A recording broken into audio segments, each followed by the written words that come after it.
네, 반갑습니다. 탄소 중립과 기후 변화 위기 대응을 위한 인터넷 거버넌스라는 주제로 세션을 진행하게 된 사회자 이수영입니다. 우리 세션은 이제 디지털 트윈, 메타버스 그리고 인공지능과 스마트 그린시티를 중심으로 해서 기후 변화 위기에 대응하기 위해서 인터넷 거버넌스의 역할을 재정립하기 위한 포럼입니다. 사실 이 디지털 기술의 이제 핵심은 결국에 탄소 중립에 기여할 수 있는 부분들이 상당하다는 것입니다. 친환경 에너지의 생산과 그다음에 전기차들은 모두 다 디지털 기술에 기반해 있다고 할 수 있습니다. 그래서 이러한 디지털 신기술들을 활용해서 기후 변화에 대응하고 감축하고 그리고 적응하는 이 기술들을 많이 만들어 나가는 것이 중요합니다. 독일의 경우에는 인공지능 등을 좀 활용해서 모빌리티라든가 에너지의 활용이라든가 그다음에 자원의 보호 이런 것들에 있어서 좀 많이 활용하고 있고 이런 것들을 우리가 EU의 그린 딜로 표현을 하고 있습니다. 이런 산업들이 이런 정책들이 결국에 유엔의 지속 가능한 발전 목표라고 하는 SDGs 이행에도 상당한 이제 의미가 있다고 할 것입니다. 그래서 우리는 왜 인터넷 거버넌스 중심에서 이 환경 문제를 다루는지 그리고 디지털 기술이 미치는 환경적 사회적 영향은 무엇인지 한번 살펴보시고요. 이런 디지털 기술이 제시하고 있는 기후 위기에서의 변화 그리고 이 논의가 주는 함의가 무엇인지에 대해서 한번 살펴보도록 하겠습니다. 네. 우선 오프라인 참석자보다 이제 온라인 참석자의 혹시 모를 이제 끊길 걸 대비해서 먼저 이제 진행을 할 텐데요. 우선 국립무포대학교 대학생인 김다혜의 패널에 먼저 코멘트를 듣도록 하겠습니다. 모두 발언이니까 편안하게 얘기해 주시면 됩니다. 네, 감사합니다. 네, 안녕하십니까. 국립무포대학교 환경교육과 재학 중인 김다혜입니다. 우선 오늘과 같이 뜻깊은 자리에 초대해 주셔서 감사드립니다. 오늘 저희 이야기가 인터넷 거버넌스의 무궁한 발전과 기후변화 위기 대응에 미약하게나마 도움이 되기를 소망합니다. 저는 이번 세션의 주요 쟁점 중 하나인 디지털 기술의 환경 사회적 영향에 대해 청년이자 환경교육과 학생의 시선에서 얘기해 보려고 합니다. 최근 우리가 겪은 코로나19는 이미 세상을 멈추었다고 표현할 만큼 많은 것들의 제약을 가져왔습니다. 그러나 4차 산업혁명의 핵심인 디지털화는 이런 기술은 우리 삶의 패러다임을 근본적으로 바꾸는 동시에 경제적 양극화, 고용 불안, 인간 소외 등의 문제를 야기하기도 합니다. 기술이 빠르게 발달하며 특이점을 이루고 이에 따라 물질의 생산성과 삶의 질이 비약적으로 높아질 수도 있지만 그에 따른 다양한 사회적 그늘이 짙어질 위험 또한 커진 시점입니다.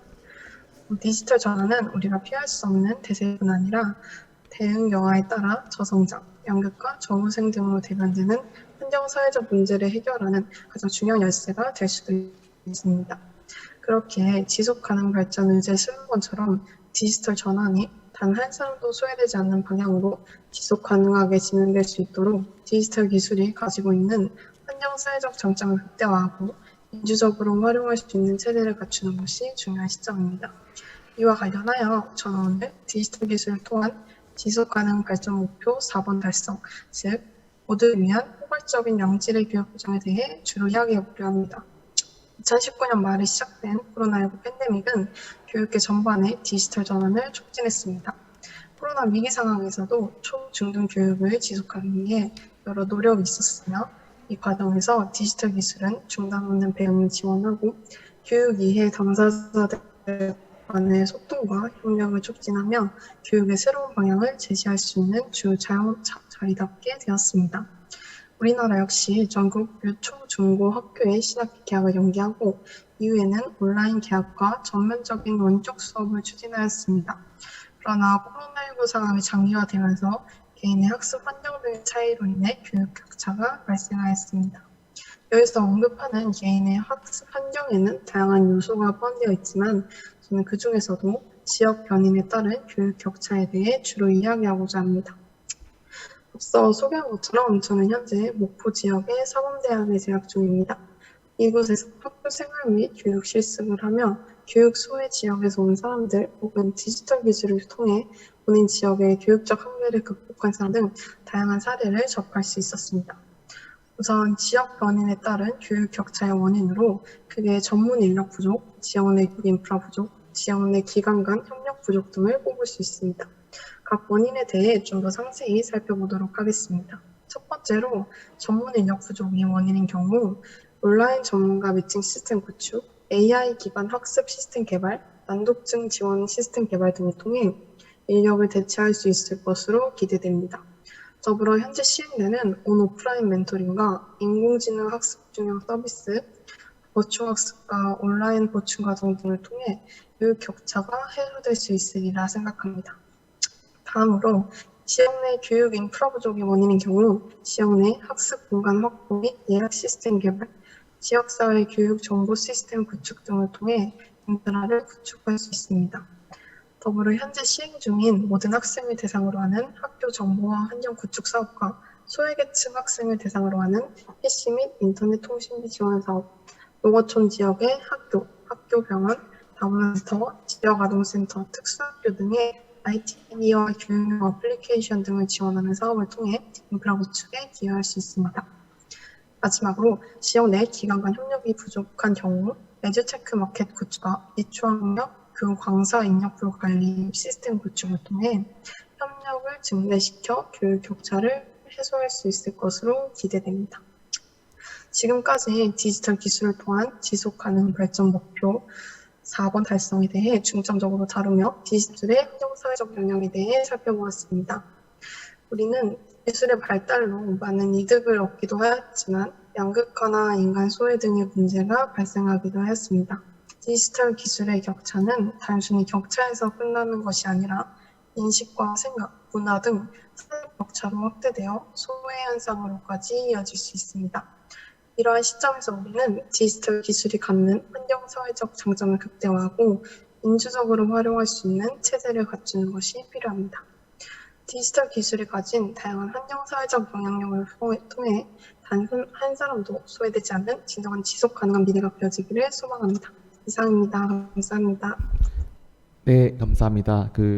김다혜 패널이 했던 얘기는 이제 디지털 기술과 관련된 이제 환경 교육을 비롯해서 산업 분야의 이제 성장 가능성을 이제 고민을 할 때 인재 양성이 좀 중요하다는 얘기를 중심으로 얘기를 해주셨습니다. 다음으로 메타플래그 대표이사이신 여인표 대표님의 모두 발언이 있겠습니다. 네, 안녕하세요. 주식회사 메타플래그 대표 여인표입니다. 먼저 귀한 자리에 초대해 주셔서 감사드립니다. 저는 오늘 메타버스 비대면 사무실 구축이 탄소 중립과 기후위기에 어떻게 긍정적인 영향을 미치는가에 대해서 말씀드려보고자 합니다. 최근 CBRE 데이터를 보면 미국 사무실 시장의 1분기 공실률이 17.8%이고 평당 피트당 임대료는 $35로 팬데믹 이전보다 14.8% 낮아져 코로나19의 영향이 거의 끝났음에도 불구하고 비대면 근무에 대한 요구는 증대되고 있는 실정입니다. 또한 올해 1월 CBS 기사를 참조해보면 기업이 모여있는 실리콘밸리의 10%에 도달했다고 합니다. 미국에서는 전체 근로자의 약 41%가 재택근무를 병행하고 있다고 합니다. 갈수록 IT 기업뿐만 아니라 과연 탄소 중립과 기후위기 대응에 어떠한 영향을 미칠 수 있을지 생각해 보았을 때 저는 오히려 한국 산업 전반에도 비대면 사무실 구축을 장려해야 된다고 생각합니다. 그 이유를 간단히 세 가지로 나누어 말씀드려 보고자 합니다. 첫 번째는 출퇴근 교통 이용의 감소입니다. 대한민국의 출퇴근 분위기는 한 단어로 정체입니다. 비효율적으로 연료를 소비하는 것도 문제가 있지만 그것이 생산력에 좋은 영향을 미치는 부분도 찾기 어렵습니다. 환경부는 2014년 2월 배포 보도자료에 따르면 연비가 12km인 승용차를 기준으로 10분 공회전 시 138cc의 연료 소모가 일어난다고 합니다. 출퇴근 시간의 공회전 비율은 전체 공회전 50% 가까이 발생된다고 합니다. 탄소 중립에 부정적 영향의 화석 연료를 사용을 전혀 안 할 수는 없지만 경제적으로라도 이용해야 되는데 출퇴근에 소요되는 화석 연료는 아주 비효율적인 현상이라고 볼 수 있습니다. 두 번째는 대체할 수 있는 상황입니다. XR 기술이 진보하고 있고 메타버스를 활용하여 가상 공간에서 사무 업무를 보는데 큰 무리가 없어지고 있다는 것입니다. 가상 공간을 활용할 때 일반적으로 공용 프린터를 사용할 수 없고 일회용 컵 등을 사용할 수 없습니다.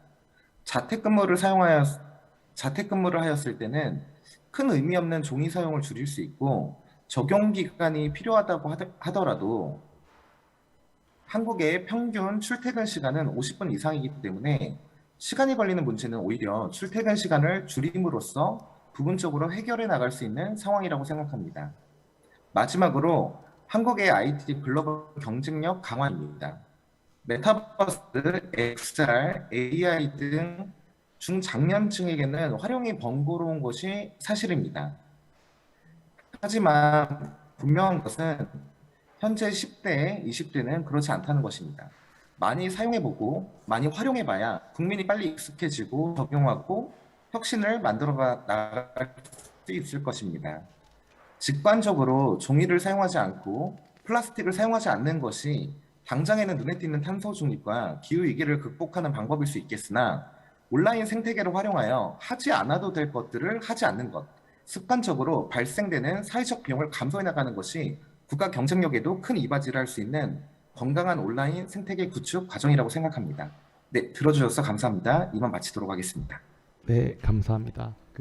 여인표 대표님께서는 이제 메타버스 상의 비대면의 이 언택트 관련된 산업들이 이제 활성화되면 이제 이 출퇴근 시간에서의 그 탄소 배출 관련된 문제들을 해결할 수 있다라고 주요 요지를 얘기해 주셨고, 또 그 과정 속에서 이 우리의 일상 하나하나가 좀 이제 환경 친화적인 부분으로 이제 나아가야 된다라는 얘기를 좀 해주셨습니다. 다음으로 쓰레기 센터의 이동학 대표님께서 모두 발언을 해주시겠습니다. 네. 저는 자료를 좀 공유할게요. 자료를 잠깐만요.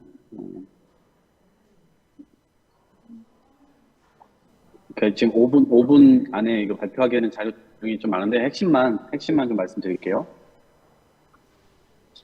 저는 쓰레기센터 대표를 맡고 있고요. 한 2년 반 세계 여행을 하면서 이 환경 문제에 관한 문제 인식을 좀 갖게 됐어요. 그래서 다녀와서 쓰레기 책을 쓰게 됐고요. 이와 관련된 활동들을 좀 많이 하고 있는 상황입니다. 이게 이제 자원순환 기본법이라고 해가지고 이것이 이제 우리나라에 이제 법이 들어온 지는 꽤 됐는데 이게 실제로 순환이 되려면 기본적으로 데이터가 따라붙어서 수치화돼야 되거든요. 근데 제가 이 업계를 돌아서 보니까 실질적으로 이 수치가 약간 정확하지가 않습니다. 이거는 우리나라 문제뿐 아니라 전 세계적으로 플라스틱이 생산되고 사용되고 버려질 때 어느 정도의 양이 어떻게 버려지는지에 대해서 거대한 공백이 있는 거예요. 그래서 그럴 수밖에 없는 기본적 이제 현장에서의 이제 한계점들이 이제 많이 있고요. 그래서 뭐 순환 기본조례 해가지고 이제 뭐 여러 가지 이제 대책들을 만드는데 이게 이제 전 세계 플라스틱 생산량인데 1950년도에 처음에 200만 톤 정도가 생산이 됐는데 이게 2억 톤 넘어가는데 50년 걸렸거든요. 첫 사이클에. 두 번째 사이클에서 다시 2억 톤이 이제 더 느는 데는 20년밖에 안 걸렸어요. 그래서 지금 현재는 4억 톤 정도를 생산하고 있거든요. 그런데 앞으로 또 이제는 주기가 더 짧아져서 아마 2030년도 정도 되면 지금의 순서대로 가면 2030년도면 6억 톤까지 이제 도달할 것으로 예측이 되고 있어요. 이제 역대 지금까지 이제 83억 톤이라고 되어 있는데 요거는 1950년부터 2020년도까지로 바꿔보면 100억 톤 정도가 생산이 됐고요. 현재 우리가 재활용해서 사용되고 있는 건 10개 중에 하나 정도의 수치를 지금 보여주고 있는 상황이고요. 전체 플라스틱으로 따지면 10개 중에 3개 정도 사용되고 있어요. 근데 대부분 다 나머지들은 투기와 매립, 그러니까 땅속에 묻거나 이제 이런 방식으로 가고 있죠. 그래서 이거를 완전히 이제 자원 순환 체계로 도대체 10개가 생산되면 10개가 어떻게 처리되는지를 알려면 디지털로 이 시각화되는 게 굉장히 중요한데 그것을 지금 파악할 수 있는 제대로 된 체계가 지금 없다는 거죠. 그래서 우리가 이제 쓰레기를 처리할 때도 마찬가지고 굉장히 큰 공백이 쪽에서 이렇게 불법 지금 나타나고 있는 쓰레기 산 같은 현상들이 계속 이제 나타나고 있는 거죠. 그래서 이러한 측면들을 과연 어떻게 할 수 있냐, 이것은 어차피 디지털 기술로 이제 해결할 수밖에 없는 거 아닌가? 이제 이런 생각이에요.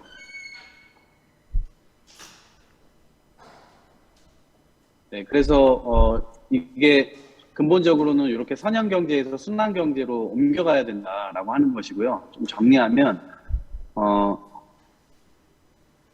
지금 환경부에서도 우리나라 쓰레기는 이제 전반적으로 지금 늘어갈 수밖에 없는 상황이거든요. 중간에 코로나 사태로 조금 줄어든 면도 있는데 그거는 일시적인 거고요. 왜냐면 관광객이라든가 이런 것들, 관광객들이 만들어내는 쓰레기가 많은데 국경이 치게 되면서 관광객들이 좀 덜 들어오게 되면서 그러한 측면들이 일시적으로 있었고요. 나머지들은 이렇게 수치화되는데 이 수치가요, 중간중간에 빼돌려지는 경우들이 꽤 많습니다. 중간에 이 쓰레기를 수거해서 원래 가야 되는 그 곳까지 가야 되는데 그 중간에서 빼돌려지는 상황들이 막 발생하니까 결과적으로 지금의 우리가 파악하고 있는 수치는 대략적인 수치일 수밖에 없다. 이 한계를 좀 깨려면 중간중간마다 이것을 파악할 수 있는 디지털 기술을 통해서 파악할 수 있는 체계를 좀 갖추는 것이 중요한데, 이제 지금 현재 올바로 시스템이라고 하는 건데, 이거는 등록하는 시스템이에요. 기본적으로 쓰레기를 보내는 사람 혹은 받는 사람들이 인터넷 사이트에서 이걸 등록해가지고 들어온 것과 자기가 받은 것, 이것이 얼마나 일치되는가, 이것들을 이제 확인하는 체크 사이트인데요. 이것은 내가 10개를 받았는데 8개를 받았다고 등록할 수도 있습니다. 그래서 실제 거기에 대해서 정확하지 않은 수치가 사실상 오남용된다든지 정확하게 수치가 기록되지 않는다든지 하는 현장에서의 문제점들이 많이 있고요. 이거를 이제 차제에 좀 개선하기 위해서 현재 우리가 환경부에서 이제 준비한 것은 2024년도까지도 어쨌든 이 사이트 시스템을 좀 만들어 보려고 하는 것인데, 처음에 수거됐을 때 이 GPS 방식으로 쓰레기 차량 어디에서 어디로 이동하는지 이런 것들을 전부 다 데이터화합니다. 그래서 이 데이터화를 통해서 중간에 이 차량이 다른 데로 빠져서 쓰레기를 어디다 딴 데다 버리고 이 목적지로 가는 것이 아닌가라고 하는 의심, 이런 것들을 이제 전부 다 디지털을 통해서 이제 확인을 하게 되고요. 이것이 이제 빠르게 갖춰질수록 쓰레기가 좀 새나가는 데 있어서의 어떤 점검이 될 수가 있겠죠. 그리고 이제 또 하나는 사실 여기에서의 한계점은 이동 경로만 파악할 수 있다는 것인데 무게까지도 파악할 수가 있어야 된다는 거예요. 그래서 그 무게점들에 대해서 여전히 이제 한계가 좀 존재한다라는 거. 그것은 기술이 지금의 우리나라와 같은 어떤 선진국, 선도국 차원에서는 그것을 바로 적용해서 이용할 수 있다 손 치더라도 우리나라를 제외한 다른 선진국들을 좀 제외한 수많은 나라들이 사실은 아직도 쓰레기를 버리는 체계, 수거하는 체계, 처리하는 체계 자체가 제대로 되어 있지 않는다는 점에서 지구 전체적으로 보면 여전히 거대한 공백이 존재한다라고 말씀드립니다. 그래서 차제에 어쨌든 이 개선책은 디지털이 촘촘하게 좀 더 들어가서 실제로 그 촘촘하게 그걸 통해서 좀 더 투명화하고 쓰레기가 어느 경로로 어디까지 이동되고 제대로 처리됐는지를 정확하게 인터넷상으로 이것이 구현되어야만 실제로 지금 우리가 맞닥뜨리고 있는 쓰레기 산이나 쓰레기 섬의 문제를 해결할 수 있다고 생각합니다. 제 말씀은 여기에서 마치도록 하겠습니다. 고맙습니다. 네, 감사합니다. 이동학 대표님. 그 이동학 대표님의 사실 의견을 이제 제가 듣다 보니까 공감하는 게, 환경 문제 같은 경우도 사실상 대한민국이 어떤 정책을 만든다고 해서 환경 문제가 단번에 해결되는 건 아닌 거지 않습니까? 글로벌 이슈인 것이죠. 그리고 또 인터넷 이 거버넌스 같은 경우도 인터넷의 문제가 결국에 한국만의 문제가 아닌 것처럼 결국에 이 환경 문제와 인터넷의 이 거버넌스 시스템을 통해서 보다 나은 이제 사회 문제 해결, 환경 문제 해결의 방향성에 대해서 좀 잘 제시해 주셨다 이렇게 생각을 합니다. 특히 이제 이 한국에 만약에 선진화된 이 시스템, 특히 한국이 잘 만들고 있는 게 전자문서화 파트거든요. 그래서 이 전자정부라고 하는 부분에서 상당히 우수하기 때문에 그런 부분들이 개발도상국에 잘 정책으로서 자리 잡게 된다면 이동학 대표님이 얘기하셨던 쓰레기 문제뿐만 아니라 이 환경 문제를 글로벌 기여하는데 상한 기여를 할 수 있는 디지털 기술이 될 수 있을 것 같다는 생각이 들었고, 그 과정 속에서 시민의 참여라든지 또는 이제 다양한 이해관계자들 간의 논의가 좀 필요하다는 생각이 들었습니다. 네. 그럼 다음으로 지금 지구의 박슬기 공동대표님의 모두 발언이 있습니다. 네. 시작하시면 됩니다. 네. 마이크 지금 잘 되고 있는 거 맞죠? 네, 저는 사회환경 교육 기관인 지금지구를 공동 운영하고 있는 박슬기라고 합니다. 먼저 오늘 자리에 이렇게 초대해 주셔서 감사 말씀 먼저 전하고 싶고요. 인터넷 거버넌스가 논의되는 자리에 공동선상의 환경적인 이슈가 같이 놓여서 논의가 된다는 점이 저는 또 개인적으로 굉장히 뜻깊다고 생각을 하고 있습니다. 어제 이제 뉴스에 온통 난리였어요. 전 지구의 평균 기온이 17.18도로 역대 최고 기록을 갱신을 했습니다. 전문가들은 이 기록이 이제 머지않아 금방 깨질 것이다. 더 더운 날씨가 찾아올 것이다라고 이야기하고 있는데요. 지구의 온도는 이렇게 지금 계속 높아지고 있고 뜨거워지고 있고 전 세계는 이상 기후 현상으로 뭐 인간이든 자연이든 모두가 지금 몸살을 앓고 있는 상황입니다. 그래서 우리 모두의 이야기가 오늘 자리에서 이루어지는 이야기가 인터넷 거버넌스의 안정화 그리고 발전과 더불어서 기후 문제를 해소하고 탄소 중립을 달성하는 데 있어서 조금이나마 힘이 될 수 있기를 좀 기원을 하면서 시작을 해보도록 하겠습니다. 그래서 저는 오늘 제가 하고자 하는 이야기는요, 저희의 세션 중에서 주요 쟁점 중에 하나인 기후위기 속에서 디지털 기술의 기회는 무엇이고 그리고 그것을 어떻게 실현해 나갈 수 있는지에 대해서 한번 이야기를 해보려고 합니다. 저는 앞서 사회환경교육기관을 운영하고 있다고 말씀을 드렸었는데요. 그 전에는 이제 진로, 학생들의 진로라든지 뭐 탄소 중립 그리고 4차 산업혁명 기술과 같은 컨텐츠들을 가지고 학교에 출강을 해서 학생들에게 강의를 하는 강사로 활동을 했었습니다. 그리고 현재는 사회환경교육기관이 지금 지구를 운영하고 있으면서 제가 여태까지 본 것들 그리고 경험한 것들 교육적인 측면에서 저의 시선으로 오늘 한번 이야기를 해보려고 합니다. 그 전에 먼저 한국은 세계적으로 높은 인터넷 속도로 타 국가에 비해 인터넷이 좀 빠르게 발전되어 왔습니다. 이에 따른 다양한 정책들로 한국의 인터넷 환경과 그리고 디지털 경제 발전에 기여하고 해외에서도 주목받는 사례로 평가받고 있습니다. 그래서 디지털 교육 측면에서도 한번 봤을 때 우리나라의 디지털 교육은 디지털 리터러시, 문해력과 같은 그리고 교육자들의 디지털 역량 강화를 위한 연수라든지 그리고 디지털 접근성을 확대하기 위한 노력을 통해서 한국의 디지털 교육 또한 전반적으로 긍정적인 평가를 받고 있는 것으로 알고 있습니다. 그럼 이쯤에서 다들 잘 알고 계시다시피 디지털화 그리고 인터넷화는 정책은 탄소 중립 발전과 매우 큰 상호 관련성을 가지고 있다고 할 수 있습니다. 왜 그러냐고 하면은 이 디지털화, 인터넷화 된다라는 것은 결국 지금 있는 물리적 자원을 대체하고 에너지 효율을 향상시키는 등 다양한 방법으로 탄소 배출을 줄여 나가는 것을 의미하고요. 그리고 이것이 곧 기후 위기 속에서 디지털 기술이 기회이고 많은 것을 제공해 줄 수 있는 많은 것을 제공해 줄 수 있다는 것을 보여주는 대목이라고 저는 생각을 합니다. 그래서 저는 처음에 방금 제 소개를 통해서 사회환경교육기관 지금지구를 운영하고 있다고 말씀을 드렸는데요. 저희 지금지구는 환경교육의 대중화를 위해서 환경교육 컨텐츠라든지 프로그램을 개발하는 사람들이 모인 곳입니다. 그래서 지금지구의 가장 큰 가치 중 하나는 교육이라는 것을 앞세워서 불필요한 쓰레기, 불필요한 탄소 배출을 하지 않는 것인데요. 그래서 저희도 이를 위한 일환으로 지속적으로 사용 가능한 교육용 보드게임을 개발을 하고 있고 또 제작하는 과정에서도 친환경적인 제작 기법을 선택하고 있습니다. 더불어서 교육 프로그램을 이제 개발을 할 때에도 인터넷 기반의 디지털 툴을 적극 활용해서 탄소 배출을 줄여 나가기 위해 꾸준히 노력을 하고 있습니다. 하지만 비단 저희뿐만 아니라 지금 교육계의 흐름에도 디지털화에 성큼 다가가고 있는데요.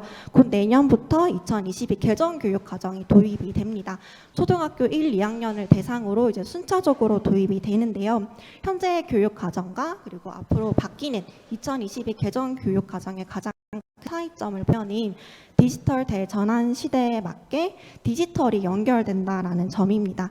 그래서 이로 인해서 현재 학교에서도 디지털화, 에듀테크 기반으로 나아가기 위해서 스마트 그린 학교 사업이라든지 아니면 스마트 기기를 보급한다든지 혹은 디지털 기술을 활용한 온라인 플랫폼을 이용한다든지 다양한 정책들로 크고 작은 변화가 지금 생겨나고 있는 상황입니다. 근데 이러한 정책 결정 과정에서 정부 주도의 움직임이 좀 크다는 아쉬운 목소리가 나오고 있지만 저희는 지금 주어진 현재의 상황에서 우리의 기회를 어떻게 실현해 나갈 수 있는지 그리고 우리가 지향해야 하는 방향은 무엇인지에 대해서 제가 교육업계에 있으면서 제가 느꼈던 시선으로 좀 본격적으로 이야기를 해볼까 합니다. 첫 번째는요, 학교 내에 일어나고 있는 디지털 변화에 대한 이야기입니다. 앞서 이제 학교에서도 디지털화, 인터넷화, 그리고 에듀테크 기반으로 나아가기 위해서 많은 정책들, 많은 변화가 이루어지고 있다고 말씀드렸는데요. 제가 수년간 학교를 다니면서 현장에서 봤던 것은 전자칠판 너무 좋고 스마트 기기 너무 좋은데 이것을 잘 활용하고 있는 곳과 그리고 그렇지 못한 학교의 차이가 너무 극명하게 선명하게 나타났다라는 것입니다. 굉장히 안타까웠던 부분이기도 한데요. 다년간 다니면서 왜 이런 현상이 나타날까 한번 생각을 해봤을 때는 좀 조심스러울 수도 있고 저의 지극히 주관적인 이야기이기는 하지만 그 교육자의 역량에 따라서 좀 차이가 많이 났지 않을까라는 생각을 하고 있었습니다. 그래서 지금의 변화를 발적인 기회로 만들어 나가기 위해서는 교육자들의 역량 강화 연수가 더욱더 필요하고 활성화하기 위한 다양한 제도들이 너무나도 필요하다고 생각이 됩니다. 이 에듀테크 관련돼서 뭐 연구학교로 선정됐다든지 아니면 AI 기반 학교로 선정됐다든지 이러한 자신이 해당되는 그런 기회가 아니면요 좀 교원들이 관심이 없다? 물론 그런 외부적인 요인에서 관심도가 떨어지는 것도 분명히 있겠지만 이런 관심적인 차이에서 그리고 교원들의 역량 차이에서 학생들에게 주어지는 그런 교육적 효과는 저는 차이는 나서는 안 된다고 좀 생각을 합니다. 실제로 제가 목격했던 사건 경험이 이제 있는데요. 이제 교원들을 대상으로 에듀테크 기반 연수가 이제 꾸준히 열리고 있습니다. 네, 한 날은 인원이 미달될 위기에 처해가지고 다른 동료 교사에게 좀 참여를 유도해서 같이 가자라고 하는 것을 제가 좀 목격을 한 적이 있어요. 그래서 이 정말 자기에게 해당되는 일이 아니면은 교사들은 신경 쓸 수가 없구나, 관심도가 조금 떨어지구나. 그래서 이것이 또 교원들의 역량 차이로 나타나고 아이들의 디지털 교육 효과로 나타나는 것이 조금 안타깝다고 생각을 했습니다. 그래서 이런 역량 강화 연수라든지 제도들이 더 다양하게 필요한 것 같고요. 그리고 연수가 구성되고 진행이 될 때에도 뭔가 산업 중심의 기술 중심적으로만 하는 것이 아니라 교사들도 그리고 교원들도 교육 관계자들도 이런 환경적인 측면 그리고 환경에 대한 이해도, 탄소 중립 달성에 대한 이해도도 같이 고려될 수 있는 다양한 방향이 갖춰진 연수들이 진행이 되면 좋겠다라는 생각을 좀 했었습니다. 그리고 두 번째는요, 학교 내에서 이루어지고 있는 디지털 플랫폼에 관련된 교육에 관한 이야기입니다. 요즘 메타버스라든지 증강현실이라든지 다양한 기술들을 활용한 컨텐츠들을 시도하는 교육들이 굉장히 많아지고 있습니다. 여기서도 안타까웠던 것이 지금까지는 기술 체험형 교육 컨텐츠에 좀 그치는 것이 아쉽다라는 생각이 들었어요. 단순히 기술을 체험하고 정보를 얻는 것에서 그치는 것이 아니라 뭔가 더 학생들이 성장했을 때 사회적으로 가치를 창출할 수 있는 방향으로 더 나아갈 수 나아가면 어떨까라고 생각을 한번 해봤는데요. 최근에 모 기업에서는 메타버스 플랫폼을 활용해서 기관과 기업들이 실시간으로 배출하는 탄소량과 그리고 실시간으로 저감하는 탄소량을 시각화해가지고 데이터로 변환을 해서 체계적으로 관리할 수 있는 서비스, 솔루션을 개발했다고 합니다. 이 메타버스를 통한 친환경 서비스를 개발했다는 점에서 저는 굉장히 시사할 점이 있다고 생각하고요. 뿐만 아니라 AR을 활용한 앱을 통해서 기후위기에 대한 인식을 제고할 수 있도록 사람들에게 기후위기의 심각성을 좀 체감시켜주고 그리고 친환경적인 활동이 있다면 같이 참여를 유도하는 등 그런 컨텐츠를 개발한 프로젝트로 개발한 기업들도 있었습니다. 그래서 이처럼 현재 교육에 있어서 기술에 집중된 모습에서 더 나아가서 우리 학생들도 교육을 받는 여러 대상자들이 사회적 가치를 창출할 수 있는 비전이 필요하다고 생각합니다. 그래서 이를 위해서는 정부뿐만 아니라 교육계, 산업계 그리고 교육을 받는 대상들, 다양한 시민들과 공정한 협업을 통해서 다양한 컨텐츠를 개발하고 또 교육을 받는 대상자들이 여러 방향성을 가진 컨텐츠들을 접해서 그것을 좀 자연스럽게 익혀나갈 수 있으면 어떨까라는 생각을 또 해봤습니다. 그래서 마지막으로는 결론적으로 이러한 상황 속에서 누구에게나 디지털 기술이 또 편리하고 평등하게 특히 취약계층에게 있어서 디지털 격차나 소외 문제가 일어나지 않도록 우리 사회에 많은 관심과 역할도 중요하다고 생각합니다. 일반 시민이나 취약계층 등 여러 계층에서 기술에 대한 접근이 좀 잘 이루어질 수 있도록 다양한 분야에서 전문가를 양성하고 그리고 그 양성된 전문가들이 정책 결정 과정에 참여될 수 있도록 좀 투명하고 개방적인 환경을 조성하는 움직임이 필요하다고 생각합니다. 우리는 지금 너무나도 큰 변화를 겪고 있는데요. 그 속에서 살아가는 다양한 시민들의 목소리는 정말 필요하고 중요하다고 생각합니다. 정부 주도가 아닌 다양한 이해관계자들의 공정한 참여와 협업을 통해 현재의 기후위기의 시대에서 디지털 기술이 기회가 될 수 있도록 그리고 이 기회가 실현되어 환경 문제를 풀어나갈 수 있도록 그렇게 되기를 바라고요. 머지않은 미래에는 자신들의 목소리를 내는 다양한 시민들의 손에는 종이 박스 그리고 현수막 이런 것만 들려있는 것이 아니라 디지털 기술을 보다 좀 손쉽게 활용해서 다양한 방법으로 자신들의 목소리를 낼 수 있기를 바랍니다. 그리고 디지털 기술이 우리 사회를 조금 더 나은 방향으로 모두가 함께 잘 살아갈 수 있도록 진정한 거버넌스로 거듭나기를 소망합니다. 네, 이상입니다. 감사합니다. 네, 감사합니다.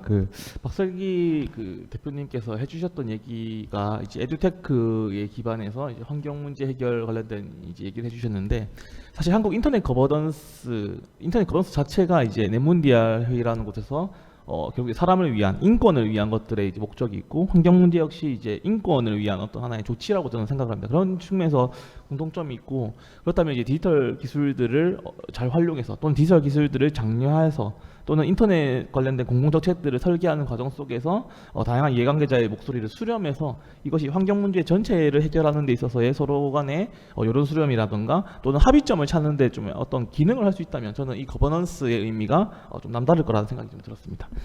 다음으로 초쿄뮤직의 김민찬 대표님 모두 발언 부탁드리겠습니다. 네, 반갑습니다. 탄소 중립과 기후변화 위기 대응을 위한 인터넷 거버넌스 포럼에 참여하게 된 토론자 주식회사 초코뮤직 대표 김민찬입니다. 이번 토론회는 스마트시티와 연계해서 제시된 쟁점과 함께 말씀드리고자 합니다.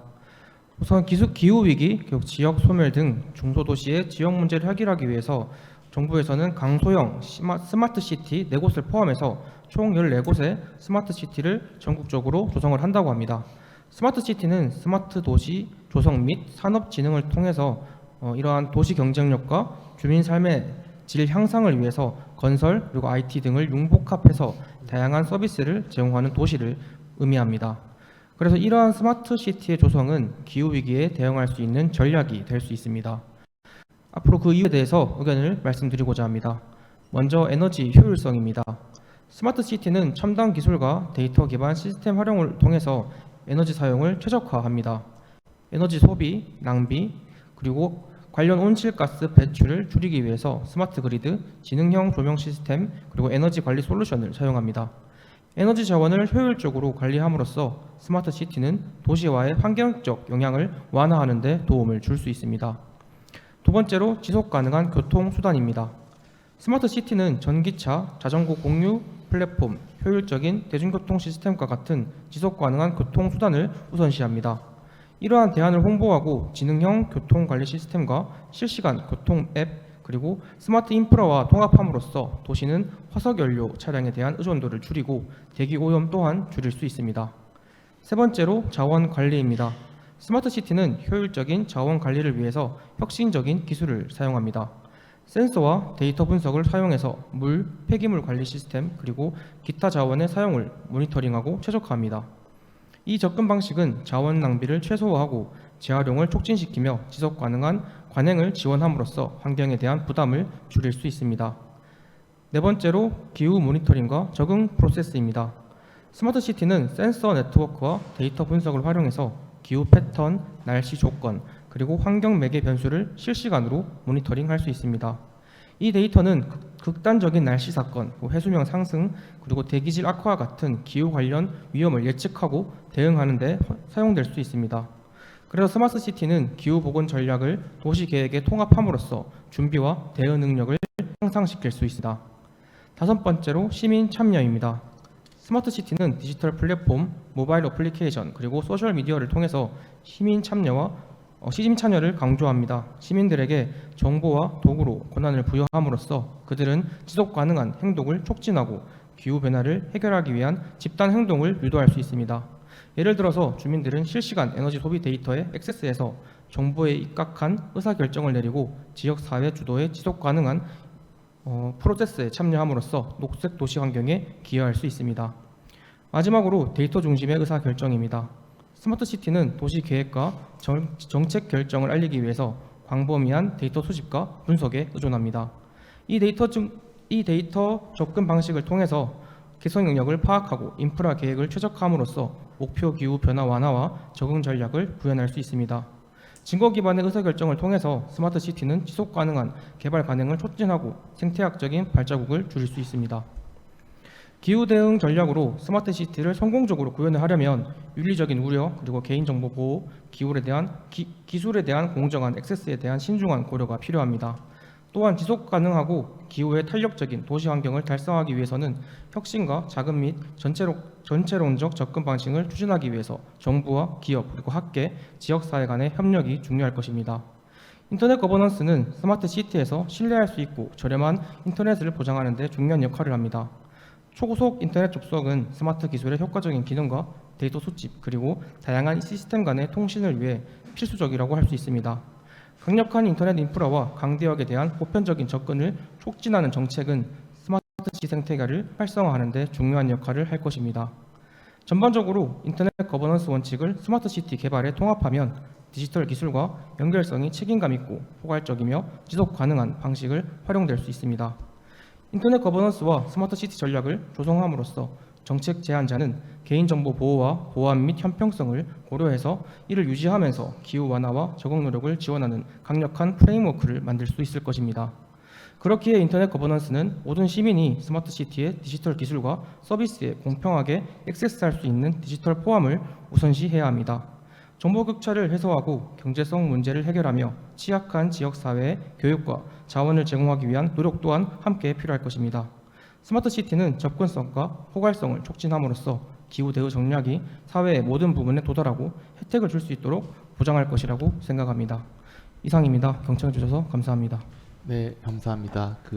김민찬 대표님께서 얘기했던 스마트 시티 같은 경우는 이제 우리나라의 국정과제인 그린 뉴딜과도 관계가 있고, 특히 이제 부산시가 내세우고 있는 이제 스마트 시티 같은 경우에는 이제 지역 간의 그런 환경 문제 해결 측면뿐만 아니라 약간 교통의 혁신이라던가 도시의 혁신이라던가 에너지 효율화와도 좀 많이 맞닿아 있습니다. 근데 아시다시피 앞에서 언급했던 것처럼 이 스마트 시티를 만드는 과정성에서는 여러 가지 데이터들이 모이고 그리고 그 데이터를 활용하는 과정에서 개인정보의 문제들이 발생하게 됩니다. 결국에 예를 들면 이런 것이죠. 개개인이 에너지를 얼마만큼 활용하느냐, 얼마만큼 이용하고 있느냐라고 하는 정보가 민감성 정보는 아닐 수 있으나 개인의 동의가 필요한 정보일 수 있습니다. 그런 측면에서 인터넷 거버넌스와 좀 연계해서 그렇다면 환경 문제 해결을 위해서 이런 것들을 어떻게 합의해야 될 것인지에 대해서 좀 얘기를 할 수 있을 것 같습니다.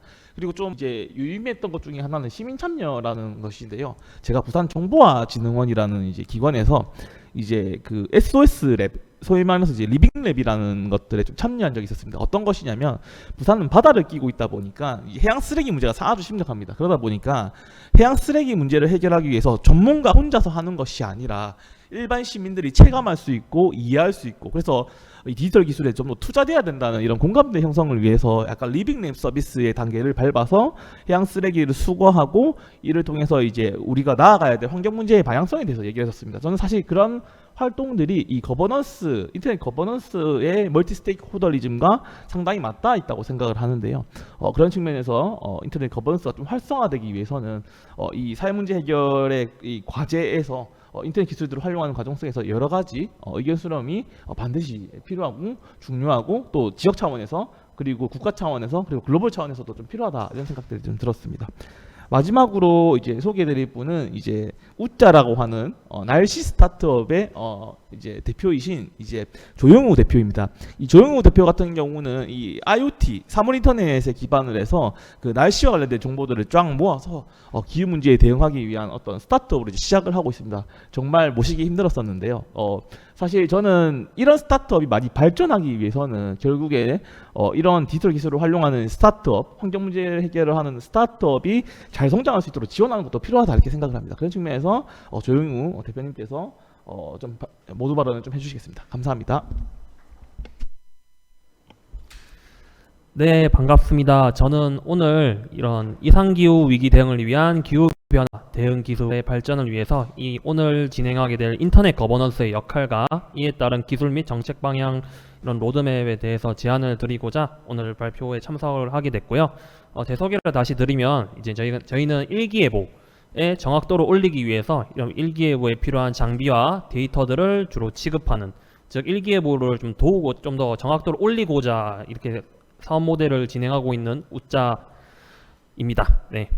그래서 저희 같은 경우는 아까 SDGs를 말씀을 주셨는데 이제 유엔에서 지정한 17가지 목표 중 이제 저희가 11번과 13번 이상기후 위기 대응을 위한 스마트 시티 조성을 위해서 노력을 하고 있고요. 이제 여러분도 잘 아시다시피 이런 이상기후 위기가 정말 문제가 많이 되고 있는데 이제 이런 이상기후 지구 온난화로 인해서 이상기후가 계속 발생하게 되고 이제 이는 이제 큰 문제를 야기하고 있습니다. 특히 작년 같은 경우 이제 이제 강남 일대가 침수가 된다거나 또한 이제 9월에 태풍 흰남노 때문에 부산도 피해를 많이 입었지만 포항 같은 경우는 거의 유례없는 피해를 입었습니다. 그래서 이런 부분에 있어서는 저희 제 고향이 포항이라서 좀 관심을 많이 가지고 있었는데 앞으로 다른 도시 국내뿐만이 아니라 이제 이런 다른 포항뿐만이 아니라 다른 도시에서도 충분히 일어날 수 있는 문제라고 생각을 하고 최선을 다하고 있습니다. 그래서 이제 흔히들 이제 1도가 오르고 있다, 이제 지평균 기온이 1도가 오르고 있다라고 이제 하고 있는데 이제 저희 기상학자들 사이에서는 그렇고 있습니다. 1도가 무슨 1도 정도 오르는 게 무슨 큰 위험일까라고 생각하시는 분 많으실 것 같아요. 근데 이제 그거를 이제 예시를 들어서 쉽게 얘기를 드리면은 강한리 해수욕장 면적이 한 82,000제곱미터 정도 됩니다. 거기서 예를 들어서 1cm를 쌓으려고 하면은 과연 모래가 톤이 필요할까요? 답부터 말씀드리면 저희가 그 대형 컨테이너 트럭이 42대가 필요합니다. 그런 만큼 1도가 오른다는 거는 이제 그 양이 어마어마하기 때문에 이제 그런 열 에너지가 그만큼 축적이 된다는 걸 의미하고 이제 1도가 보통은 1000년에 한번 1도가 1000년 정도가 돼야 1도가 오르락 말락하는 정도가 됩니다. 하지만 이제 인간이 이런 이제 이런 산업 활동이나 이런 환경 파괴를 통해서 100년 안에 이 1도를 끌어올렸어요. 그만큼 이제 이런 부분에 있어서 저희가 일기예보에 집중을 하는 것은 결국은 이제 저희가 일기예보를 하는 것도 결국 그 과거와 현재의 데이터를 취합을 해서 이제 미래의 날씨를 예보를 하는 건데 이제 그런 데이터들이 의미가 없게 되는, 즉 일기예보를 정확도를 담보를 할 수 없기 때문에 그런 불확실성 때문에 저희가 지금 계속 경고하고 항상 이제 계속 이제 논의가 되는 부분이라고 생각하시면 될 것 같습니다. 그래서 이런 부분을 지금이라도 조금 이제 문제를 늦추기 위해서 크게 이런 기후변화 대응 기술이 크게 두 가지가 있습니다. 흔히들 이제 탄소 배출 저감하는 온실가스 감축이 있고요.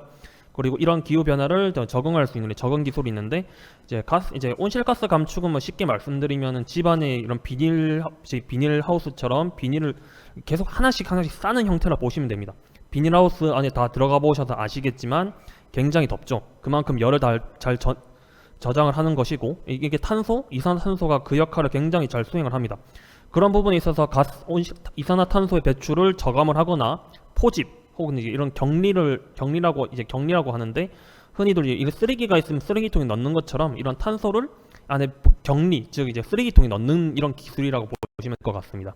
그래서 이런 부분에 있어서 탄소 저감 정책과 제가 진행을 하고 있는 기후 변화 적응, 즉 일기예보를 위해서 이제 이런 데이터 모니터링을 하고 이런 데이터들을 통해서 일기예보의 정확도를 올릴 수 있는 이런 기술을 연구하고 있다고 보시면 될 것 같고요. 그래서 일기예보 같은 경우는 이제 디지털 트윈, 즉 미래의 날씨를 예측하는 기술입니다. 그런 점에 있어서 일기예보는 뭐 데이터도 그렇고 AI도 적용이 되지만 이런 부분에서 굉장히 오래된 디지털 트윈 중에서는 굉장히 오래된 유서 있는 기술이라고 보실 수 있을 것 같고요.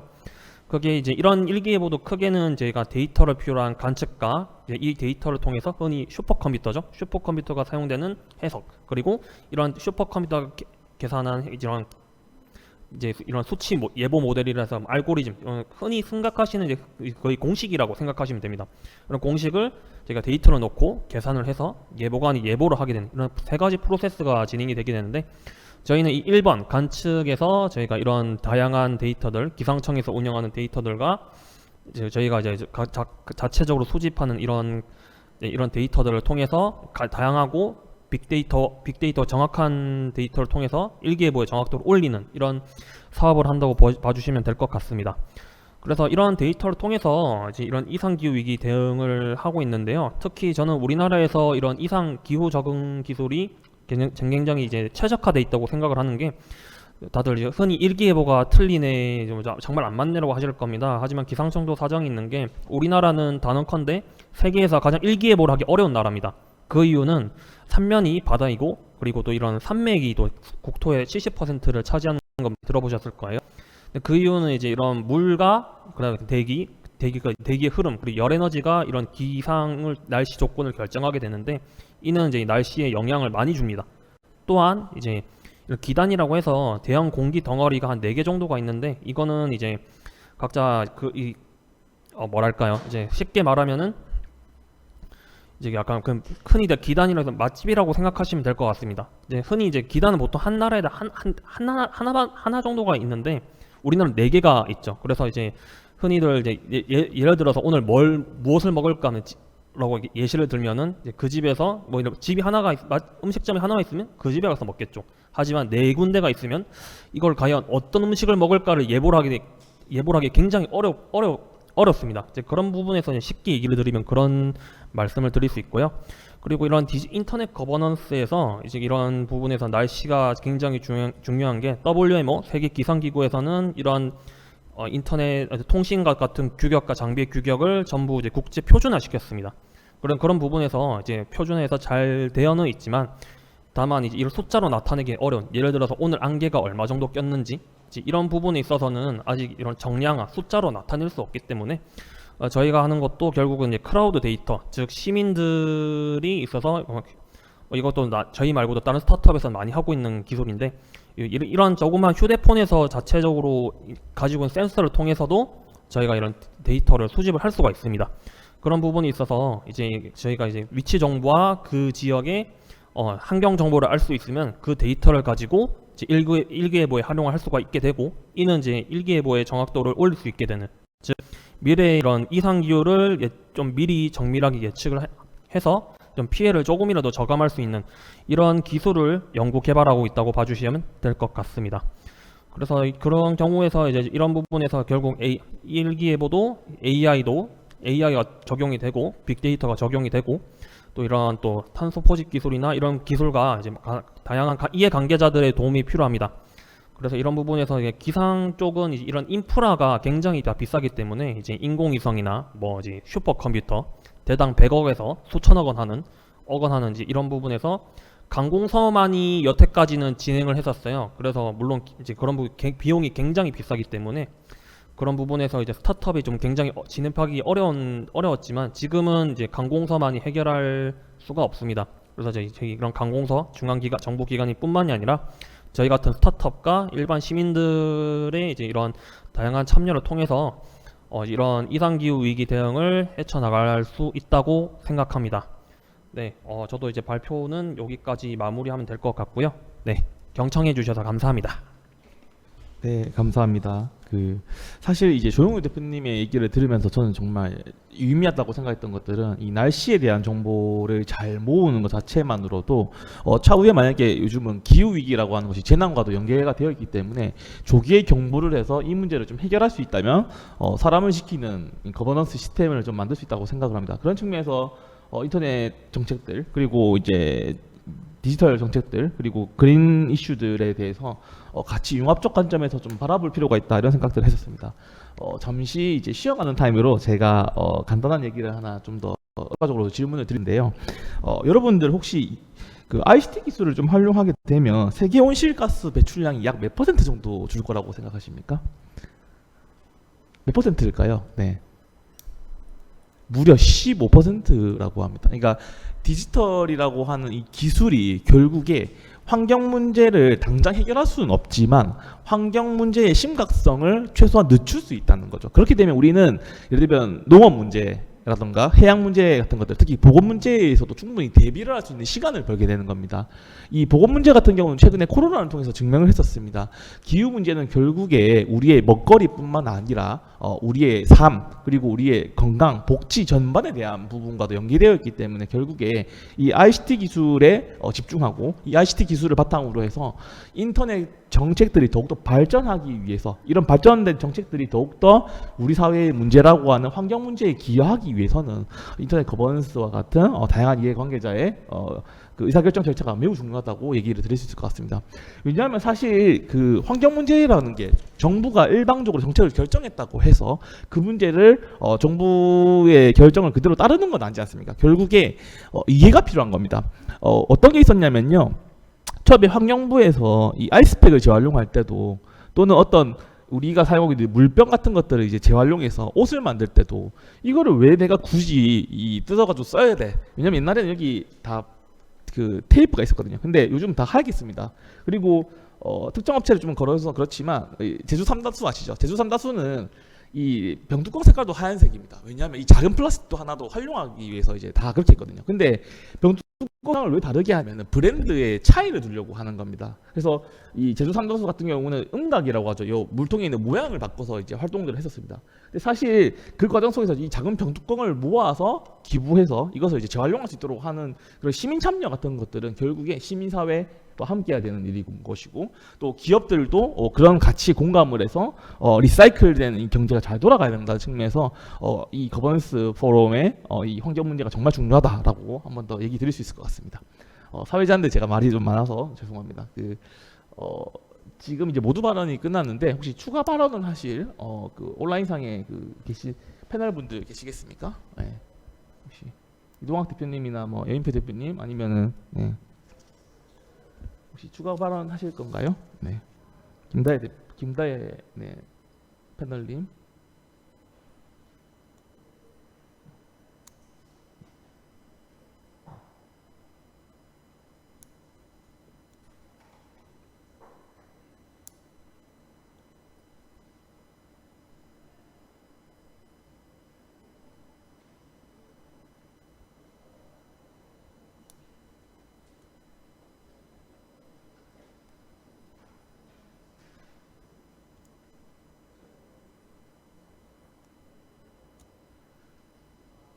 혹시 지금 현장에 계신 분들 중에서 혹시 추가 발언하시고 싶으신 분 계신가요? 없으신가요? 그러면 사회자로서 제가 조금 더 얘기를 드리겠습니다. 사실 저희 세션 같은 경우는 이제 처음에 기획할 때 인터넷 거버넌스와 환경 문제에 대한 일종의 뭐라고 할까 이제 시도 자체가 참신하다라는 인식도 있는 반면 이게 어떻게 관계가 있지? 그래서 또 솔직히 얘기해서 사회적 관심이 크진 않습니다. 왜냐면 이러한 부분들이 유엔에 있는 IGF에서도 사실 시도된 지 얼마 안 됐거든요. 근데 이 인터넷 공공정책이라고 하는 부분들이 이제 결정을 내릴 때에 멀티 스테이크홀더리즘을 적용하지 않습니까? 근데 사실 이 멀티 스테이크홀더리즘의 저는 가장 큰 매력적인 요소는 공감과 이해 그리고 즉각적인 반응이라고 생각합니다. 사실 이 환경 문제를 가지고서 예를 들면 기업의 입장을 좀 얘기를 하면은 기업은 어떻게 보면 비용적 측면으로 볼 수밖에 없는 문제가 첫 번째 있을 것이고 반대로 정부는 이제 국제사회에 약속한 부분이 있기 때문에 어느 정도의 약속 이행이 필요할 수밖에 없는 것이고 시민사회 같은 경우는 이런 부분들이 모니터링되고 왜 국제 수준에 다다르지 못하는지에 대해서 상당히 의문을 많이 가질 것입니다. 사실 네. 네. 그러면 예, 먼저 네 하시겠습니다. 네.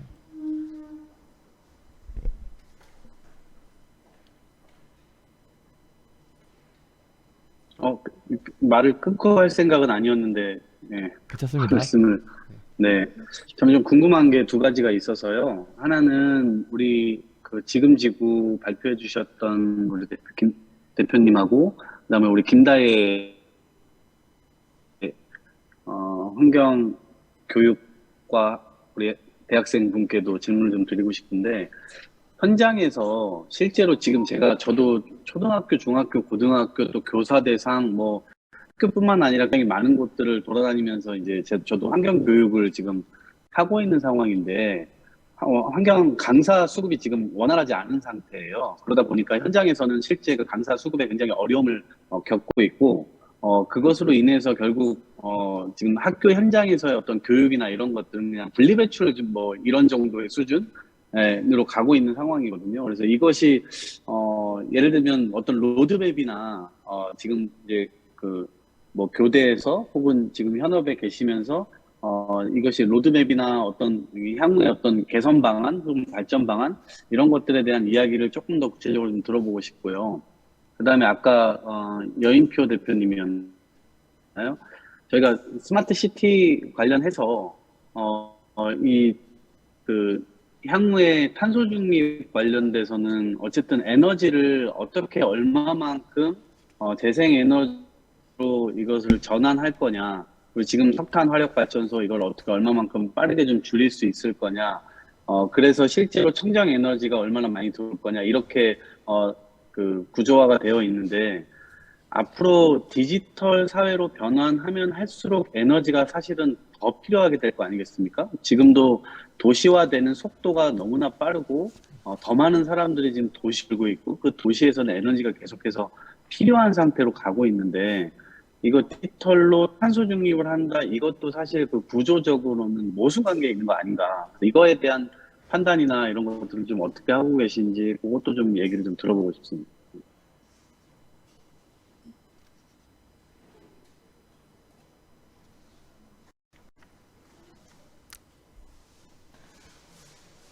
제가 먼저 말씀을 드려도 괜찮을까요?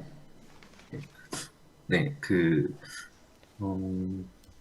사실 저도 좀 고민을 많이 해봤는데요. 그 환경 관련된 그 탄소 중립 내용이 사실은 아직도 저한테는 좀 어려운 부분이 좀 많더라고요. 그러니까 관에서 진행하는 어떤 프로그램도 진행해봤을 때 이제 무조건 뭔가를 사용하지 않는다라는 것은 그 중에서 이제 플라스틱 부분을 사용하지 않는다는 것은 굉장히 또 불편을 초래하는 부분도 있고 이것이 또 디지털화를 한다고 해서 그 전기 에너지를 많이 사용하면 그것도 사실 탄소 중립하고 이제 배반되는 어떤 내용이 나와서요.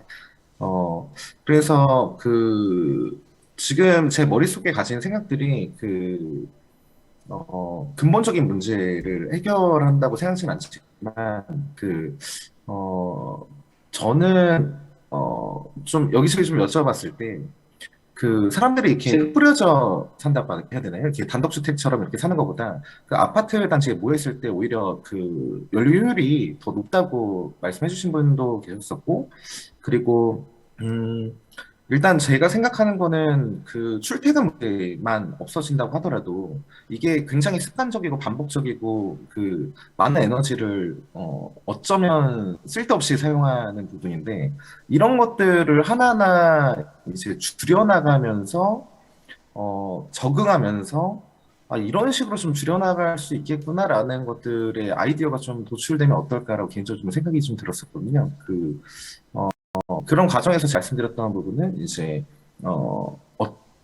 지금 IT 업계가 사실 수익성 저도 스타트업 업계이긴 하지만 IT 업계 뭐 그 개발자 영역이 지금 기업 내에서는 수익 창출이 가장 높은 분야 중에 하나임에는 분명하고 앞으로도 이제 그 가능성이 이제 그 확장되는 부분이 그 장르인데 그쪽 내에서는 사실 출퇴근이 오히려 개발자 부분에서 오히려 안 좋고 집 안에서 뭔가 활용했을 때 집 밖에 나가지 않는 것이 그 어떤 사용하지 않아도 될 것들을 많이 사용하지 않아서 그 탄소 중립에 좀 이롭지 않을까라고 개인적으로 좀 그 정도 생각들을 해보았습니다. 네, 좀 부족한 점이 많아가지고요. 네, 답변은 좀 어수룩한 것 같긴 한데요. 네, 제가 말씀드릴 부분은 여기까지인 것 같습니다. 감사합니다.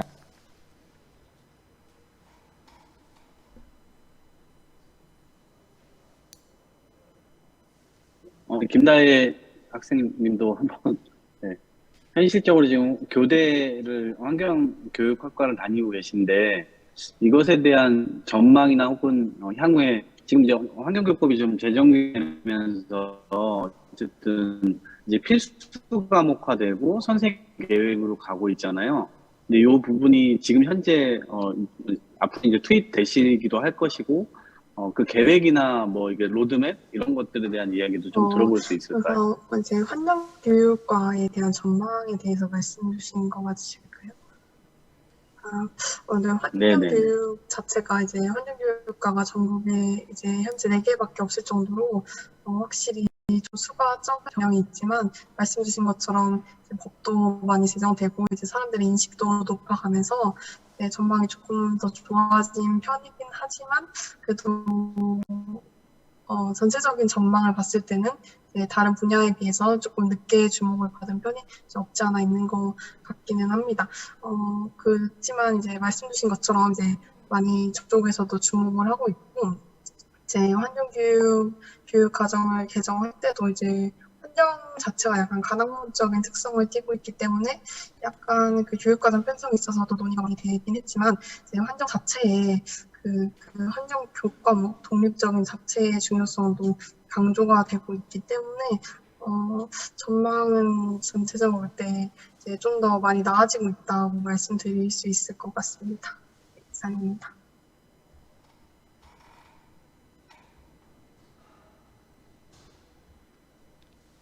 혹시 더 궁금하신 거 있으실까요? 스마트 시티 관련해서 김민찬 대표님께서 답변을 주시면 좋을 것 같습니다. 네.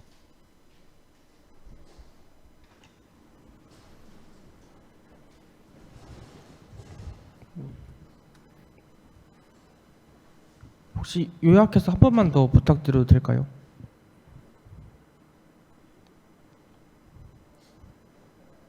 스마트 시티권 관련해서 다시 한 번만 더 말씀 주시면 감사할 것 같습니다. 질문 요지에 대해서.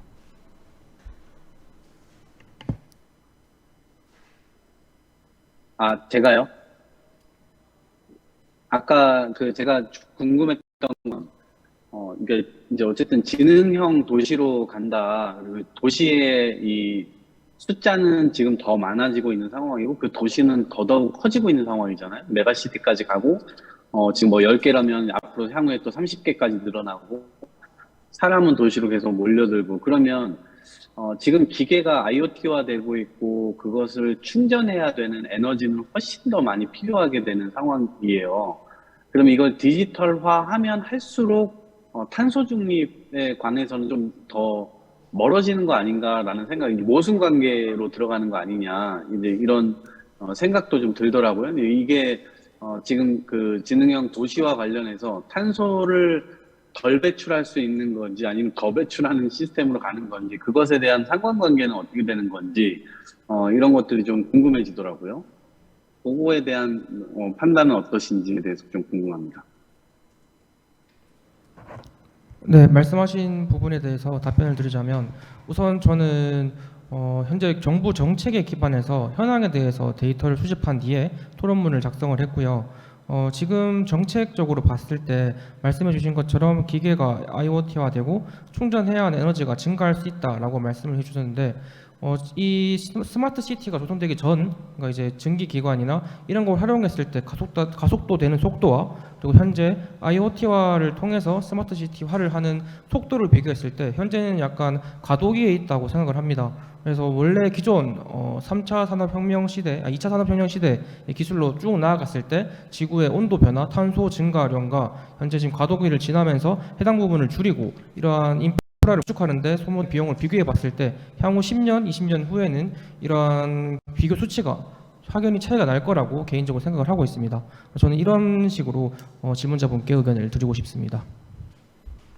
제가 좀 추가 코멘트를 좀 드리면 저는 어떤 생각을 했었냐면 사실 한국 같은 우리나라 같은 경우는 이제 도시화 비중이 상당하지 않습니까? 결국에 도시 내에서 에너지 소비 양이 상당합니다. 근데 탄소를 최대한 배출하지 않는 친환경 에너지의 대부분이 결국에 IoT라던가 전기라던가 이런 것들을 생산할 수밖에 없는데, 그렇다면 도시 내에서의 스마트 시티를 통해서라도 탄소 배출을 줄인다면 에너지의 그 수요가 증가는 하겠지만 탄소를 좀 덜 배출하는 방식으로 에너지를 생산하는 방식을 좀 고민하게 될 것이고, 그런 방식들이 아무래도 인구가 적은 시골보다는 좀 더 효과가 좀 낫지 않을까라고 좀 생각을 했었습니다. 그리고 사실 이런 스마트 시티의 사례가 만약 성공하게 된다면 기후 문제가 사실은 전 세계적 문제다 보니까 조금 개발도상국들 같은 경우는 에너지 이제 와서 그 선진국들이 책임을 져야 되는 건데, 환경 문제에 대해서 결국에 이제 우리가 개발하려고 하는데 왜 방해하냐라고 했을 때 좀 어떤 선진 모델을 통해서 이 개발도상국에게 그 코이카가 하고 있는 글로벌 그 차원에서의 그 ODA를 하면서 그런 부분들이 좀 확산되면, 그래도 디지털 기술이 뭔가 다 해결한다는 건 아니지만 최소한 속도를 늦추고 또 이런 디지털 기술들을 바탕으로 해서 환경 문제를 해결할 수 있는 여러 스타트업이 계속 증가하면 조금 더 나아지지 않을까 이런 생각이 좀 들어서 인터넷 거버넌스 포럼에서 저렇게 생각했습니다. 네. 말이 길어서 죄송합니다. 네.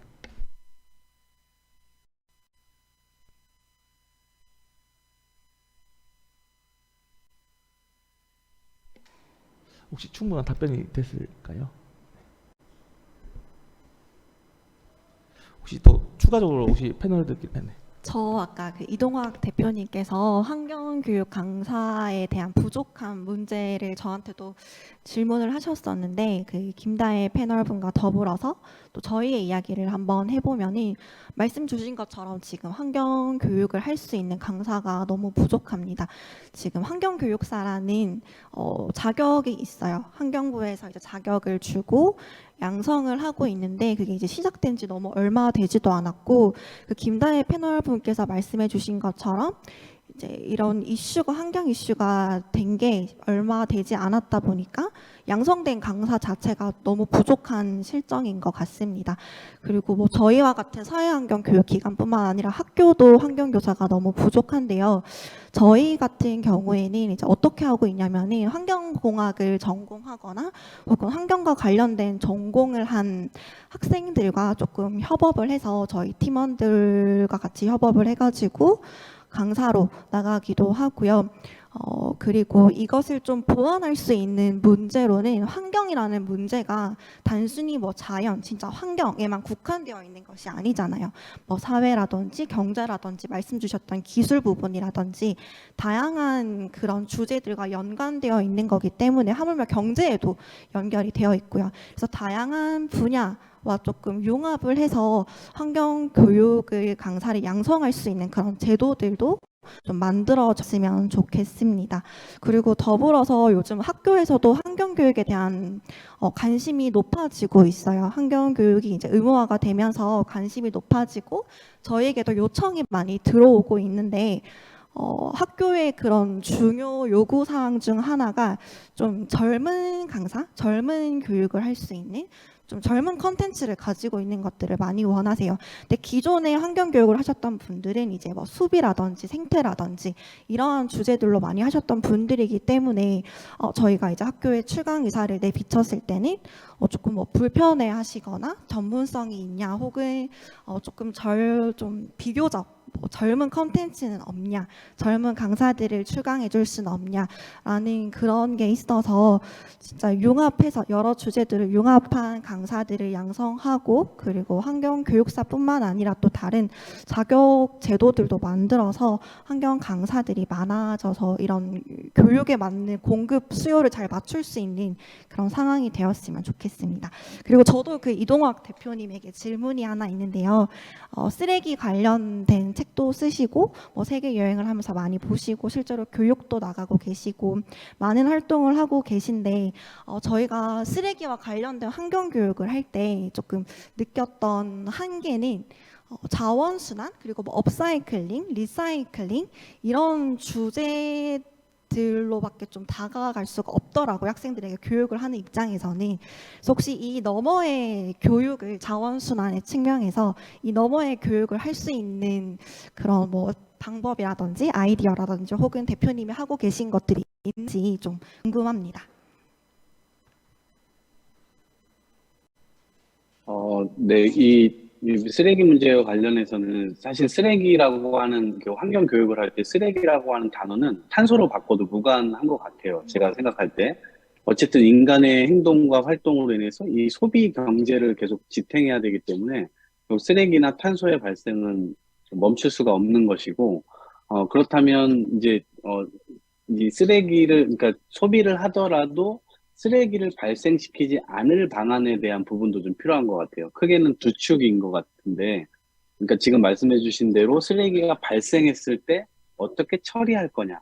근데 여기에서 재활용은 그 중에 하나의 방법이잖아요. 기존에 매립과 소각과 재활용이 있는데 치면. 근데 그거는 50% 정도의 교육인 것 같고, 다른 한편에서는 쓰레기를 덜 만드는 방안에 대한 교육도 좀 필요한 것 같아요. 사실은 이 부분에 대한 이 교육은 지금 사실 많이 이루어지고 있지 않은 내용 같은데요.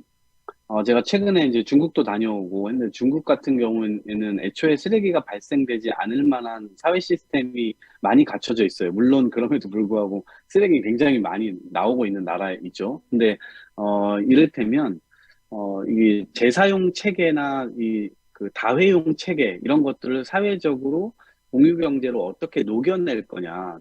그래서 이것을 잘 사회적으로 적용되도록 해서 애초부터 쓰레기가 나오지 않는 체계를 만드는 것이 매우 중요하다고 생각되는데, 우리나라의 경우는 지금 일단은 발생을 막 시키는 구조로 소비하고 있는 거거든요. 이를테면 영화관 같은 데서도 엄청나게 이 200명이 한 관에 들어앉아서 2시간 영화 보고 나와서 쓰레기들을 200개씩 만들어내고 집에 가는 구조잖아요.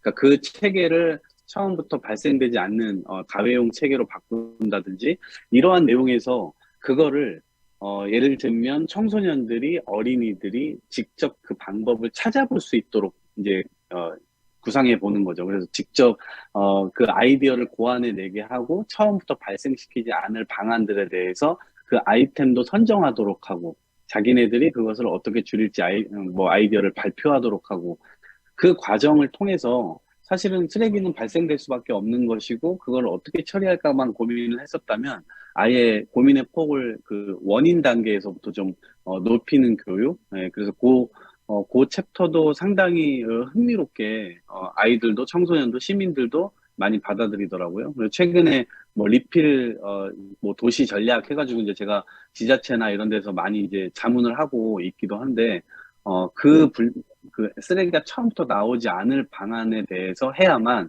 예산도 그렇고 이미 발생된 거를 처리하는데 너무 많은 비용이 쓰여지는 지금 상황인데 그 비용이 발생되고 난 다음에 처리되는 게 아니라 애초에 그 비용이 발생을 좀 덜 발생시키는 방향으로의 예산이 좀 쓰여진다면 그 쓰레기를 발생시키지 않으면서도 같은 예산을 처리하지만 실제로 환경의 어떤 유해성을 좀 줄일 수 있는 거니까요. 그 방향에서도 교육할 수 있는 콘텐츠나 커리큘럼은 굉장히 많이 나올 수 있다고 생각해요. 그리고 추적으로 하나만 더 말씀드리면, 이거 디지털과도 관련된 것인데, 우리가 이제 플라스틱 생산량은 이제 제가 아까 말씀드린 대로 계속 늘어갈 수밖에 없는 상황이거든요. 그러니까 이거 자체에 대해서 뭐 막을 수 있다, 혹은 뭐 나오는 걸 최대한 재활용하자, 이 방향으로는 저는 거의 불가능하다고 이제 거의 결론을 냈어요. 제 나름대로의 판단으로는. 그래서 대량 생산되는 체계에서 대량 소비되는 체계로 이어지고 있는 것이고, 이것이 대량 처리되어야만 하는데, 우리가 알고 있는 소각시설이나 매립장에 대해서 혐오 인식이 여전히 현존하고 있는 게 사실이기 때문에, 그것은 어느 나라 할 것 없이 그러한 인식들을 이제 가지고 있는 거거든요. 근데 일찌감치 일본이나 유럽은 오히려 소각장이나 이제 매립시설 자체를 어떻게 보면 그린 뉴딜 시설화하고, 그것을 조금 더 어떤 도시의 랜드마크로 만들고, 그러면서 거기에서 나오는 열과 난방, 전기 이런 것들을 오히려 그린 뉴딜 에너지 이제 공급 시설로 활용을 하고, 그래서 이 그 혐오 시설이라고 하는 이 인식 자체를 좀 뛰어넘게 만든, 기존의 세대가 90년대의 다육신 파동을 기억하고 이런 것이 아니라, 그걸 좀 넘어서서 다음 시대의 다음 세대의 이 국민들은 실제로 그것에 대한 어떤 반감이 아니라 그거를 충분히 수용할 수 있을 정도의 소각장과 같이 도시가 공존할 수 있는 그러한 체계의 이 인식 개선 교육, 이런 것들도 이제 필요하다라고 생각합니다. 그것이 계속 혐오 시설로 인식이 남아 있는 한 발생하는 속도를 처리하는 속도가 못 쫓아가는 이 현실이 계속 되게 될 것이고, 누적되는 쓰레기, 처리되지 못하는 쓰레기는 더욱더 자연과 땅속으로 묻히게 될 것이기 때문에, 이 부분에 대한 의식 개선 교육, 이런 것들도 한쪽의 영역에서는 매우 매우 필요한 상황이라고 생각합니다. 네, 이상입니다. 네, 질문에 대한 답 너무 감사드리고요. 저도 마지막에 그 쓰레기 처리장, 뭐 소각장, 매립장에 대한 그런 인식 문제도 해결되어야 한다고 말씀해 주신 게 저도 너무 공감이 가고, 그런 변화가 실제로도 이루어지고 노력들도 이루어져서 진짜 정말 다음 세대에는 좀 다른 모습으로 인식될 수 있기를 저도 굉장히 바라고 있습니다. 네, 답변 너무 감사합니다. 네, 감사합니다. 저희가 5분 정도 남았습니다. 혹시 추가적인 발언을 하고 싶으신 패널 계신가요? 네, 조영우 패널님. 네, 오늘 다 너무 대단하신 분들께서 또 좋은 의견 많이 주셔서 많이 배웠습니다. 그래서 오늘은 먼저 저도 이동학 대표님이 아까 김민찬 대표님한테 드린 조그만 제 의견과 그리고 박슬기 대표님의 그런 또 새로운 주제, 또 이런 부분에 대해서 제가 잠깐 제 의견을 드리고 싶어서요. 우선은 이제 이동학 대표님께서 이제 디지털의 기술에 대해서 탄소 중립에 이게 더 이제 나빠질 건지 더 좋아질 건지라고 얘기를 주셨는데, 우선은 건물을 예로 한번 들어볼게요. 이제 건물에서도 이제 제로 에너지 하우스라고 들어보셨는지 모르겠지만, 그 말 그대로 에너지를 한 번도 사용하지 않는 이런 기술이라고 보시면 됩니다. 그래서 이 기술이 크게 두 가지로, 액티브 방식, 액티브 방식, 그러니까 저희가 흔히 말하는 태양광이나 뭐 풍력, 수력으로 친환경으로 발전을 해서 에너지를 공급하는 방식으로 보시면 되고요. 패시브는 이제 이거는 이제 잘 모르실 수 있는데, 뭐 쉽게 얘기해서 냉난방의 효율을 좀 예를 들어 여름에는 이제는 냉방의 효율을 늘린다거나, 아니면 이제 겨울에는 난방의 효율을 늘리는 이런 기술로 볼 수 있을 것 같아요. 그렇게 돼서 이제 이런 기술을 통해서 이런 기술이 있다라고 말씀을 드리고 싶었고, 결국 탄소 중립이라는 거는 이제 저희가 탄소를 이제 배출한 만큼 이제 탄소를 이제 저감하는 이런 개념으로 보시면 될 것 같은데, 이제 결국 결론적으로 저도 이제 센서 쪽과 이제 데이터 쪽으로 해서 그쪽으로 말씀을 드리면은, 이게 저희가 이제 흔히 하는 이제 모든 행동들에 대해서 어떤 행동이 탄소를 얼만큼 정량적으로 이제 발생을 하고, 또 어떤 행동이 또 탄소를 얼만큼 저감할 수 있는지, 먼저 이런 부분에 대해서 정량적으로 데이터가 필요할 거라고 생각이 됩니다. 그래서 이런 부분에서 디지털이라는 거는 결국 이제 사람에 비해서 이제 결국 저희가 하는 거는, 디지털의 강점은 결국은 이것을 저희가 모든 행위에 대해서 숫자로 나타낼 수 있는 것이 제일 강점이라고 생각을 합니다. 그래서 저희가 마치 이제 일기부, 이제 그냥 가계부를 쓸 때 어떤 부분에서 어떤 지출이 얼만큼 나갔다라고 판단이 되면은, 이제 거기서 이 부분에선 지출이 많이 나갔으니 좀 줄이면 되겠구나 라는 전략을 세울 수 있다고 저는 생각을 하거든요. 그런 부분에 있어서 이제 물론 탄소 저감이나 이런 부분에 얼만큼 나가는지 정량하기 정말 어렵습니다. 하지만 이런 부분에서 저희가 오늘 인터넷 거버넌스 같은 자리처럼 이런 데이터들을 이제 이런 부분에서 좀 자료가 좀 모아지고 체계화된다면 또 좀 더 이제 이런 부분에서 방향성을 세울 수 있을 거라 확신을 하고 있습니다. 그래서 일단 우선은 이종학 대표님에 대한 답을 제가 이렇게 드리고 싶고요. 이제 박슬기 대표님도 이런 부분에서 쓰레기의 이런 소각장이나 이 시설에서도 이런 부분에서도 관리가 물론 굉장히 필요한 부분이긴 합니다.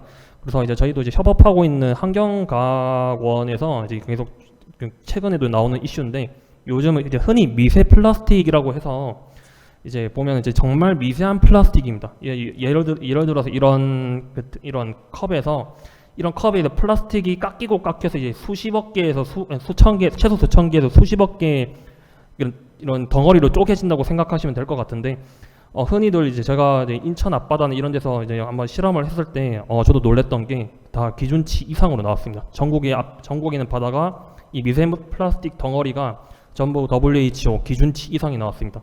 근데 결국은 그게 저희 입안으로 들어온다는 얘기거든요. 이제 극단적인 예로 천일염에서도 이제 이런 미세 플라스틱 덩어리가 수십 개가 나오는데 물론 바다 이런 부분에서는 연구가 많이 진행돼서 이제 이런 사례가 많이 나오고 있는데 최근에 또 좀 심각했던 사례가 뭐냐면 이제 피레네 산맥 유럽에 이제 높은 산이 있습니다.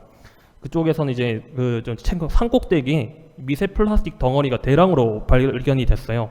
이는 이제 뭐를 의미하냐 하면은 이런 미세 플라스틱 덩어리가 이제 바람을 타고 이제 산 꼭대기도 올라가는데 그걸 전국이나 전 세계 어디든 퍼질 수 있다는 겁니다.